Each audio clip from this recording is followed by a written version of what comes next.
គ្រាយើងអ្នកខ្លះដែលមានអារម្មណ៍ថាយូរៗទៅខ្លួនឯងកាន់តែមានអារម្មណ៍ថាអស់ទៅមិនថាអារម្មណ៍រៀនសូត្រឬក៏អារម្មណ៍ការងារដែលយើងកំពុងតែធ្វើអីគេទេ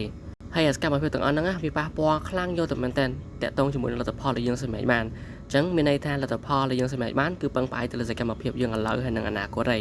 ហើយសំណួរសួរថាបន្តិចខ្ញុំ burn out ទៅណោះហើយ burn out ហ្នឹងអីគេអញ្ចឹងចំពោះមូលហេតុគឺថាពីបែបនេះទីមួយគឺការផ្ទុកសម្ពាធយូរពេក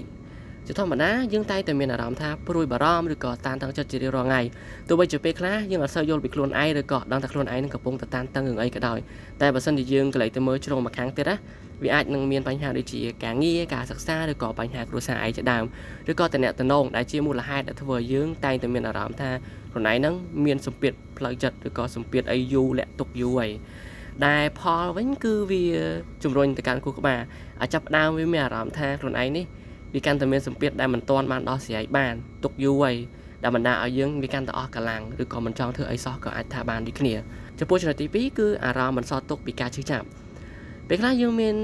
អារម្មណ៍ឬក៏មានរឿងអីមួយដែលវាឈឺចាប់នៅក្នុងចិត្តដូចជាការបាត់បង់មនុស្សដែលខ្លួនឯងស្រឡាញ់ឬក៏ខកចិត្តឬក៏ការតានតឹងពីអតីតកាលក៏ដោយដែលវាប៉ះពាល់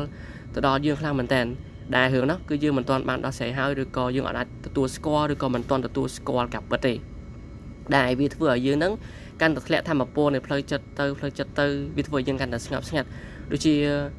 យើងអត់មានរឿងអីដែលត្រូវធ្វើនៅក្នុងជីវិតរបស់យើងអញ្ចឹងណាហ្នឹងហើយវាទាញយើងតម្លាក់យកទៅមកចំពោះចំណុចទី3គឺការខ្វះនៅការសម្រាប់គ្រប់គ្រាន់អញ្ចឹងអត់លេងសើចទេអ្នកទាំងអស់គ្នាការគេហ្នឹងគឺវាសំខាន់ខ្លាំងមែនតើចំណុចដែលខ្ញុំឬក៏វីដេអូដែលខ្ញុំនិយាយពីមុនមកគឺសឹងតែថាមាន2ភាគ3ហើយដែលនិយាយតាក់ទងជាមួយនឹងការគេអញ្ចឹងអាហ្នឹងគឺវាសំខាន់ខ្លាំងមែនតើអញ្ចឹងការគេគ្រប់គ្រាន់ហ្នឹងក៏វាជួយទៅដល់ខួរក្បាលរបស់យើងអញ្ចឹងពេលណាដែលយើងគេអត់គ្រប់គ្រាន់ឬក៏គេយឺតពេលខ្លះយើងគេយ៉ាងដាច់ខ្លីៗគេភ្ញាក់គេអត់ពេញដៃអត់ពេញជើងឬក៏អត់ពេញភ្នែកណាវាធ្វើឲ្យខួរក្បាលរបស់យើងវាខ្សោះធម៌ពលហើយវាធ្វើឲ្យកម្លាំងរបស់យើងវាកាន់តែធ្លាក់ចុះអារម្មណ៍របស់យើងគឺកាន់តែស្ងួតស្ងាត់ទៅហើយហ្នឹងវាប៉ះពាល់ខ្លាំងមែនតើចំពោះចំណុចទី4គឺអាហារនិងសុខភាពរាងកាយចំពោះចំណុចអាហារនិងសុខភាពរាងកាយនេះកាលពីវីដេអូមុនក៏ខ្ញុំធ្លាប់និយាយដែរ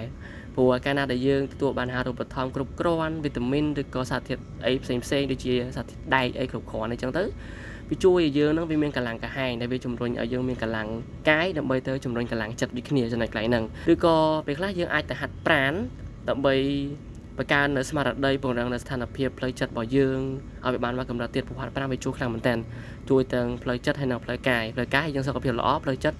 ជួយបន្ថែមនៅកម្លាំងជំរុញដូចគ្នាចំពោះចំណុចទី5គឺខ្វះទិសដៅឬក៏អត្ថន័យក្នុងជីវិតធម្មតា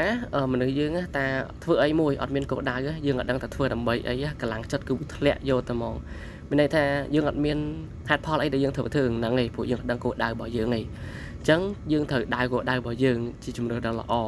ដើម្បីគេថាគោលដៅរបស់យើងសម្រាប់ដើម្បីបង្កើនអត្ថន័យជីវិតអីគេខ្លះដល់ជីវិតរបស់យើងអញ្ចឹងទៅអូខេអញ្ចឹងខ្ញុំសង្ឃឹមថាវីដេអូថ្ងៃហ្នឹងនឹងជួយដល់គ្នាយើងច្រើនបានគួរសមដែរណោះហើយខ្ញុំអរគុណខ្លាំងមែនតើសម្រាប់ការទស្សនាវីដេអូថ្ងៃនេះហើយបើសិនជាអ្នកនរគ្នា